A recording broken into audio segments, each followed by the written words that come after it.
We're on the Raw after WrestleMania 35, and we kick off the show in the best way possible.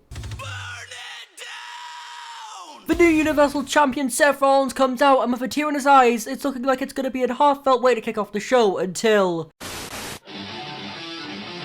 CM Punk is here! He's back in WWE! And he immediately sets his sight on the biggest prize possible on a man he has a personal hatred for as Punk gets in the ring and says, "Wow, well done you, Seth. You beat the Beast, you became champion, but you wouldn't be here without me. So, if you don't mind, let the man who made you kick off the show." And Rollins bites back and screams, "You tried to ruin my home if I recall correctly, you whiny little bitch. And I won't let you stroll onto my show, ruining my moment. So if you want this, you can work for it. You don't get to badmouth my company and pretend you're happy to be back and get a championship match against me."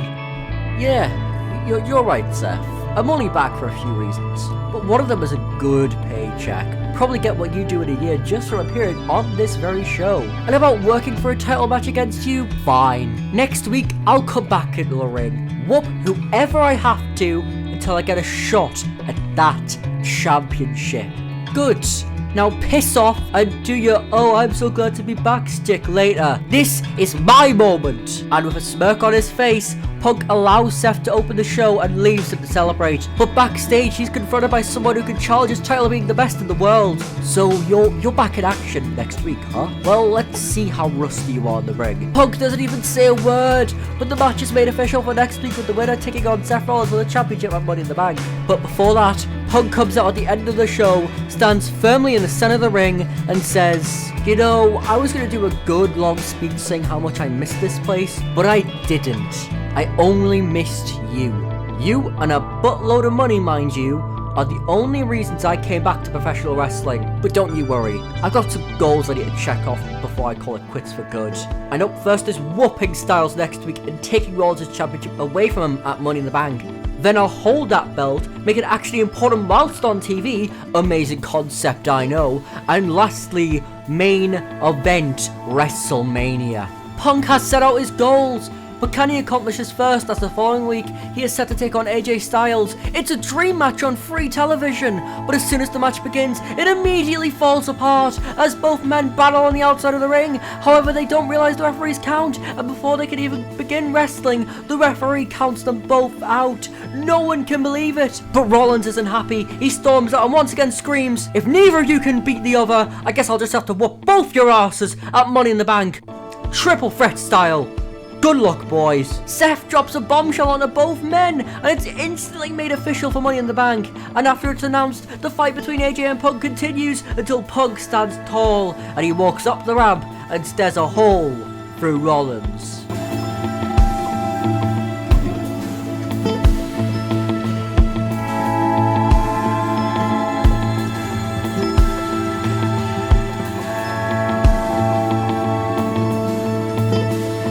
It's time for arguably the biggest match in Money in the Bank's history. AJ Styles, CM Punk, Seth Rollins fighting to call themselves champion. And it's an unbelievable clash of stars. The work rate of the contest is off the charts, and they're fighting with everything they have. Who will win? Can AJ Styles become WWE champion once again? Can CM Punk begin to finish his story? Can Rollins retain in his first defense? Well, after 20 minutes of unbelievable mind-melting action, Punk is taken out by a beautifully executed phenomenal forearm onto the outside of the ring. Punk is out like a light, but Rollins and Styles are still standing. They're going at it, but with a kick to the gut and a stomp, the Beast Slayer just retains the championship. But Punk was never pinned, and he lets it known that he is gunning after Rollins even after Baron Corbin took him out early in the night, as he says, "Love how you couldn't pin me, Rollins. You avoided me because you couldn't beat me." So that's Stomping Ground. Terrible name for a pay-per-view, by the way. I don't care what management has to say about that or this, but I'll be main eventing that show against you, Seth. Not that bald-headed freak show, Baron Corbin. That's what everyone wants, so make it happen. Whoa, whoa, whoa, straight edge boy. You lost. You deserve to go to the back of the line. But I'll humour you, and I'll talk to management. I'll see what I can. Oh, save it. If Rollins doesn't want to fight me, and if I'm not in that match at Stomping Ground, there will be no match. That is my promise. And with Corbin smirking, he leaves. And backstage, it's absolute chaos as management doesn't want Punk to receive another shot at the world title. But instead, he has to earn it. And although Punk isn't happy that he isn't getting a shot that he believes he deserves, he accepts it and leaves the building. So the following week, Punk is in the ring and we find out who he has to overcome to face Corbin and Rollins at Stomping Ground. If Punk wants another shot, he's going to have to go against the Almighty, and Lashley's dominating Punk. He's clearly struggling with the much larger Lashley, but he fights on. He tries everything to keep him down, but Lashley might be too much for him to handle. He's getting beaten with big power move after big power move, and Punk is trying to fend it off as best as he can. Then after more and more power moves, Lashley goes into the corner. He's looking for a spear. He launches at Punk, but he catches him and nails a huge kick which rocks Lashley to his core. Punk has a chance. Can he capitalize? He picks him up, and with all of his power he has left in the tank, he hoists him up and plants him with a GDS. Punk has done it. He earns another opportunity at Seth Rollins along with Baron Corbin, who beats down Punk following the contest. Corbin even goes to the outside, and it's looking bleak for Punk. Rollins and Corbin are going at it, and as soon as Rollins gets on top, Punk gets the last laugh. But who will walk out as Universal Champion? Well, it's a phenomenal triple threat match. Corbin has the power, Rollins has the athleticism, and Punk has the fight. It's an absolutely classic affair with Corbin proving all his doubters wrong, whilst Punk and Rollins' bitter hatred towards each other is amplified in the ring. They can't stay away from each other. Even if Corbin dominates the match, they'll still try and slug it out with one another. But Corbin is becoming too much for either man to handle. He's too strong, so they have to put their hatred aside and work together. And eventually Punk nails a huge dive on Corbin for the announcer's table, but he took himself out, and Rollins takes full advantage and puts Corbin down with a stomp in the ring. It's heartbreak for Punk, who once again loses out on a chance to beat Rollins and become champion without even getting pinned. And on the following night of Raw, Punk is furious. He storms out in the opening of the show, stands in the center of the ring, and although he's angry, he calmly states, "You want to know the funniest thing? I thought this company had changed, but they haven't. This company will never change. This stupid company." Oh yeah, I also don't give a shit about your stupid PG ratings too, by the way. I can't stand it. So you know what? Suspend me. Do what you want with me for saying this. I couldn't give less of a shit if you paid me billions. Vince, Paul, Stephanie, Shane, go yourselves. You wealthy, can't book a show pieces of shit. I'm done with this stupid bullshit where I can't get a one-on-one championship match. Fine then, I'll go to Ring of Honor, I'll go to AEW, I'll go where the I want. And if you don't know what I want, let me make it more clear for you. Vince, I want you to fire me, you old, wrinkled piece of shit. I know you're watching in the back. I want you to fire me or die, because clearly you can never let the ring go. No matter how much this place suffers, you'll just collect all the money you want. And you don't know what else? His microphone cuts out. No one can believe what Punk has just done. And with this, he walks right out the building. But when is the next time we see him on live TV? At SummerSlam? No. At Survivor Series? Again, no. Is he a surprise in the Royal Rumble? Once more, no. Everyone is starting to think Punk has once again took his ball and went home. That is until CM Punk has substituted in for Roman Reigns against Goldberg, and the match is on for the Universal Championship, and Punk isn't messing around. He instantly hits a GDS, but he knows he needs more, and he hits 2 more, and with the WrestleMania main event he always wanted, CM Punk becomes Universal Champion. But there's a caveat to Punk's moment, and he stands in front of no one with a championship in his hands, and he says, "The only reason I came back was to get my WrestleMania main event, no matter the cost. But is the cost too high?" As if I'm expecting an answer. God, this is weird. Anyways, let me get to the point. I left with a lot of unfinished business, and there's 3 particular piggies I want to put down now that I've achieved my goals. One of them has become deranged, or 2 rather, as cosplaying like a 6-year-old isn't a great gimmick. But one, in all fairness, has stayed phenomenal, and you're now on my show, AJ, and you can believe that. Punk has made his targets crystal clear, and on the following Raw, we hear from King Corbin as he says, "Royalty doesn't often get involved in controversy, but unfortunately it regards gold, something I hold dearly to my heart. So at Money in the Bank, this is my challenge to you, Punk. Seth may be deranged, but I've got enough sense to know that I can beat you for the Universal Championship. I'll be watching SmackDown carefully as I await your answer. Corbin has laid out the challenge, but what will CM Punk's answer be? Well, on SmackDown, we get an answer very quickly as Punk opens the show and he says, well, looks like the man who's cosplaying with a plastic crown wants a crack at me, and that man just so happens to be on my list of people who I want to defeat and humiliate. So to answer your challenge you put forward on Monday, Corbin, it's a yes, Your Majesty. But I have one request. Come to my show.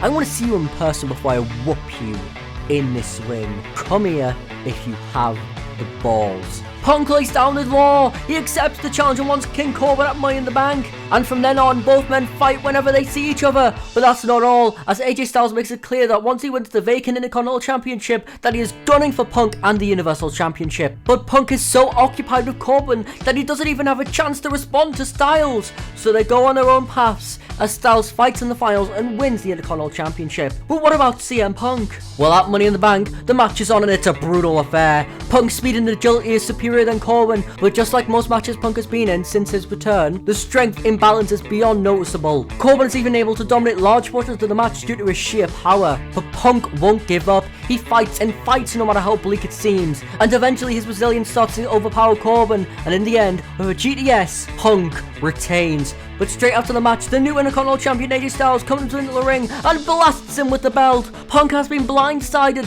Styles is beating him down and he says, "You think you can just forget about me, huh?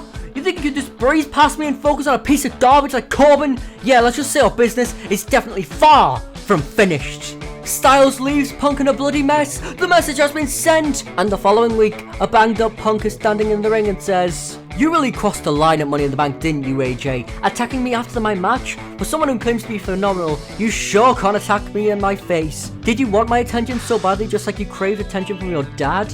Well, either way, at Backlash, you're gonna feel the backlash of your actions, AJ. You versus me for the Universal and Intercontinental Championships. And Styles comes out with the Intercontinental Championship and says, "I didn't need to attack you from behind, you know. I did it to get under your skin. I did it so you knew you had a target on your back. You ignored me, my challenge, my warning, and carried on like normal. You don't get to do that anymore. So at Backlash, we are on." The match is official. Everyone online is buzzing, and so are both men as they want to get their hands on each other and beat the other in the ring. They fight week after week. No one can separate the two future Hall of Famers. But they don't need to anymore, as it's time. AJ Styles versus CM Punk for both the Intercontinental and Universal titles. And it's an absolutely classic affair between the two men. A dream match has become a reality in a one-on-one setting, and this time it doesn't get blown apart straight away, as during parts of the contest it's just a fight. They trade blows, but no one has the advantage, and neither man gets counted out this time, and the match is reaching its climax, and they're still trading. Neither man will yield, until eventually Styles relents. He gets worn down by the strikes from Punk, but Styles won't quit, and after almost 30 minutes of stunning action, he's got Punk in a precarious position. He's got him lined up for a phenomenal forearm, and he looks for it, but Punk counters into a GTS. It's a phenomenal sequence, no pun intended, and Punk becomes a double champion. Punk is ecstatic that he puts two of his demons to bed, but one of them won't stay asleep, as Styles batters Punk after the match. It's a disgraceful act by Styles, but then Daniel Bryan comes out and runs him off. And on the following SmackDown, Punk calls Bryan to the ring, and as he's coming out he says, "Bryan, to me you are one of the most respected athletes in this dump, so out of respect for you, I want to challenge you." No. You got lucky at Backlash. So if he gets a shot, so do I. You know what? I have 2 championships, and I want to defend the honor and lineage of both belts. So at Extreme Rules, we'll run it back, you and me, Styles. And Bryan. Triple threat, 2 out of 3 falls. First fall for the beautiful Intercontinental Championship, and the second fall for the Universal Championship. What a bombshell announcement by Punk. Bryan can't believe it, and neither can Styles, but they can't think about it as Punk goes for Styles, and Bryan just lets the action take place. And in the end, CM Punk stands tall and wishes Daniel Bryan good luck. And it's time for another dream match. All three men's histories are intertwining, and it comes ahead in a spectacular car crash. It's total non-stop action by all three men. They fight as if their lives depend on it. And it's actually looking like Punk might lose the first fall, as Styles lines him up and connects with a picture-perfect phenomenal forearm. But Bryan saw it coming. He takes him out, and it's a running knee onto Punk, and we crown a new Intercontinental Champion. But there's still a match taking place. Can Bryan become a double champion? Can Styles become Universal Champion? Or can CM Punk retain? Well, the match resumes, and after a further 15 minutes, Punk makes Daniel Bryan go to sleep. He retains his championship, but Styles is fuming that he didn't get pinned. And on the following SmackDown, his rage reaches a boiling point as he interrupts the segment featuring Punk, and he doesn't even say a word. They absolutely maul each other to pieces, and with the carnage escalating further and further into chaos, it's announced there'll be one final match between the pair at SummerSlam. But the rivalry is too here to just be resolved in a regular singles contest, as it's also announced that it'll be a no-holds-barred match between the pair. And on the night of SummerSlam, the carnage is immense. Everything is dismantled around them and used as weapons. Chairs, candlesticks, steel stairs, even tables. They're throwing everything at each other to try and keep the other down. But who will stand tall? Styles looks for a phenomenal forearm, but once again Punk counters into a GDS. But this time Styles slips out and is looking to make Punk tap. Will he tap? No! Punk fights out, and with a GDS, he puts the feud to bed. But this night is remembered for one particular reason, above all others, as the night Roman Reigns returns.